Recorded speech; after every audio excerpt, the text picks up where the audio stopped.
Hey everyone, thanks for tuning in to another Game 8 walkthrough video. Today, we're going to cover the 10 classes in the brand new open world RPG, Elden Ring. In this video, we will go over the classes and recommended builds for each one. So sit back, relax, and maybe learn something. Let's get started. Now the first class we would like to introduce is the Vagabond. The Vagabond starts at level 9 and is a very beginner-friendly class that can take a beating just as well as it can give one. Vagabond has the highest starting vigor, solid endurance, and a good balance of strength and dexterity, making this class very good for a lot of melee-type combat, but not so much for magic. With such high vigor, you'll be able to tank a lot of hits, which is good because the game is tough. Since both strength and dexterity are high from the beginning, you can choose to allocate points to each stat however you like. These stats are easily adjustable, so if you're aiming for a heavy hitter type build, then the Vagabond is the class for you. We recommend focusing on leveling the vigor and endurance first. Vagabonds should increase their HP pool and stamina by leveling vigor and endurance in the early game to help them get through.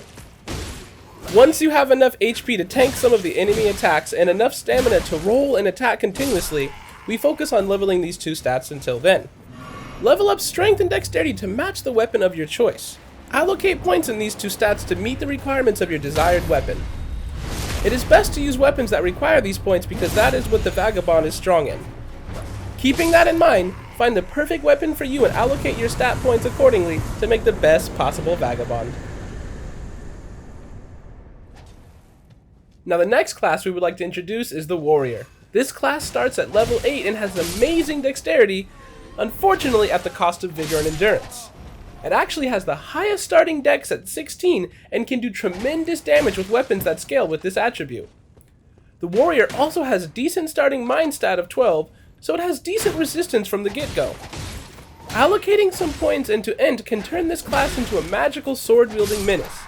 However, be wary as the low vigor and endurance can leave you quite vulnerable, especially when attacking close range. If you are worried about the squishiness of your character, then go ahead and put some points into vigor. You should also focus on putting points into dex to increase your damage output. This will really shine when using weapons like straight or curved swords. To make sure you have enough stamina to fight, put as many points into endurance as possible. This stat is a must for those of us going with the dex build because you need to get in as many hits as possible and still have some stamina to dodge away.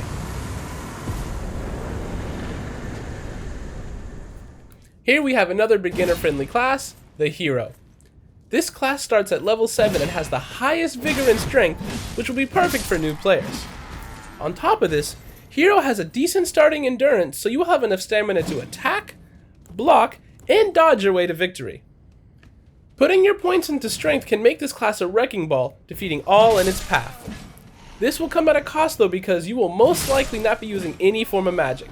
In fact, Hero has the lowest int and mind stats, so if you want to be some sort of caster, this is not the class for you. Instead, you should focus on strength and vigor to get the most out of this class. We recommend putting points into vigor to make yourself even more tanky to tank some of the stronger hits. If you are concerned with your damage output though, then you should level up your weapons as this class is best built beefy.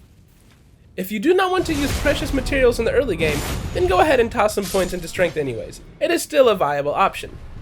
You should, however, increase your endurance as much as possible. Even a tank can be defeated if it does not have enough stamina to block those incoming attacks. Once your vigor and strength are at a good level, go ahead and focus on that endurance. This class can succeed with a dex build as well, but it is better suited as a beefy tank. Now we move on to the Bandit. The Bandit starts at level 5, which is lower than most of the other classes, so you will have less starting stats.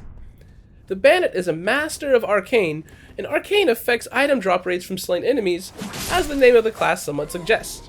As Arcane does not have any combative bonuses, this class is not recommended for new players and is best left to the Souls veterans. If you do decide to choose this class though, then we suggest getting your vigor up to around level 20 to increase your survivability. With its starting stats, the Bandit will be able to use a variety of different weapons, so focus on improving your health first. To make this class a real fighter, focus on leveling up Dex or Arcane.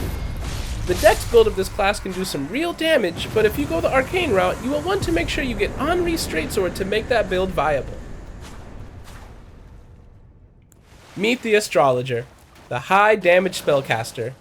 This class starts at level 6 and is a magic master. It has the highest starting mind and int, so you can imagine how this class will be built. The Astrologer has a starting dex of 12 as well, which means you can have a melee dex weapon as a backup for when you run out of FP. However, the strength of this class is low, so you will be quite limited in the weapons you can use in the early game. The class's faith is also quite low, so players will not be able to take advantage of the sacred incantations. This is a class that is purely spell-based and should be built as such. Due to its ranged playstyle though, one might think it is a beginner-friendly class, but then you would be mistaken. With low endurance and vigor, Astrologer is your typical glass cannon. Since you are always fighting from a distance, it may take other players a while to get used to dodging enemy attacks. This class should be built around mind and intelligence, which will increase your FP pool and the power of your spells, both of which are a necessity for any caster. As you progress, you will want to allocate some points into vigor as well, so you can avoid getting one shot by one of the game's many difficult enemies. Once you are more confident in your dodging abilities, go ahead and boost those mind and int stats and become the spellcaster you always dreamed of being. Here we have the Almighty Prophet. The Prophet starts at level 7, which is decent, and has amazing faith, and not so amazing endurance, which is arguably one of the most important stats in the game. With its high base stat and faith and starting weapon the Finger Seal, this is the best class for using sacred incantations. Unfortunately, this class suffers a vigor and endurance deficiency, so players who choose this class will need to be extra careful. To combat this squishiness, we recommend getting your vigor to level 20 to keep you alive in some of the more difficult fights. This should be something you work on ASAP, as the survivability of your character is quite low, especially in the beginning of the game. With its high level of faith and strength, you should have no problem finding a weapon that suits your playstyle. Once you have enough HP, it is time to go all in on the faith, as this is the best build for this class. It looks like we get some influence from Sekiro here with the addition of the Samurai class. This class starts at level 9 and has something the other melee classes simply lack. The Samurai starts with a longbow, giving it a solid range weapon from the get-go, which helps it excel at both close and long-range combat. This mixed with a high starting dexterity stat makes this class quite powerful in the early game. We recommend focusing on leveling your vigor to around level 20 while still allocating some points for endurance.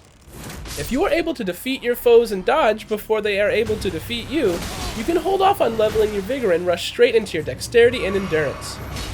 The Samurai should specialize in weapons that scale with dex, so you will want a good amount of points there, along with endurance, so you have the stamina to stay agile and release an onslaught of quick attacks. Here we have the Prisoner class. Starting at level 9, this class is unique in that it has the highest dexterity and intelligence stats, which means it excels at both close range and long range combat through spellcasting. Its starting strength is 11, which means the class will have some options of what weapons it can use, but you are better off focusing around intelligence and dexterity. Vigor and endurance are a bit on the low side, but after putting some points into those stats, you can make this class very viable. To increase your survivability, we recommend putting points into Vigor, since this class will also be spending some time utilizing that high dex on close range combat. Work on raising your Vigor to around level 20 or so you do not get one-shot by some of the stronger enemies in the game. You can build this class with a focus on Dex or Int, or even both. Dexterity now determines spellcasting speed, and this class surely needs it as some spells have a long casting time, and if you've played a Souls game before, you know there is not much time for you to stand still in one place. This will also give you the stats you need to use some Dex-related melee weapons, letting you save your FP for more difficult encounters and bosses. While both stats are good to level up, we recommend focusing a little more on Dexterity in the beginning and then adding points to Int as you see fit. The Confessor class comes in with the highest starting level, 10, and has amazing faith and strength, but poor vigor and endurance. With 14 starting points in faith, and both strength and dex starting at level 12, it is relatively easy to turn this class into a faith-wielding warrior. The low vigor and endurance will be sure to keep players on their toes, which is why we recommend getting your vigor to around level 20 as soon as possible.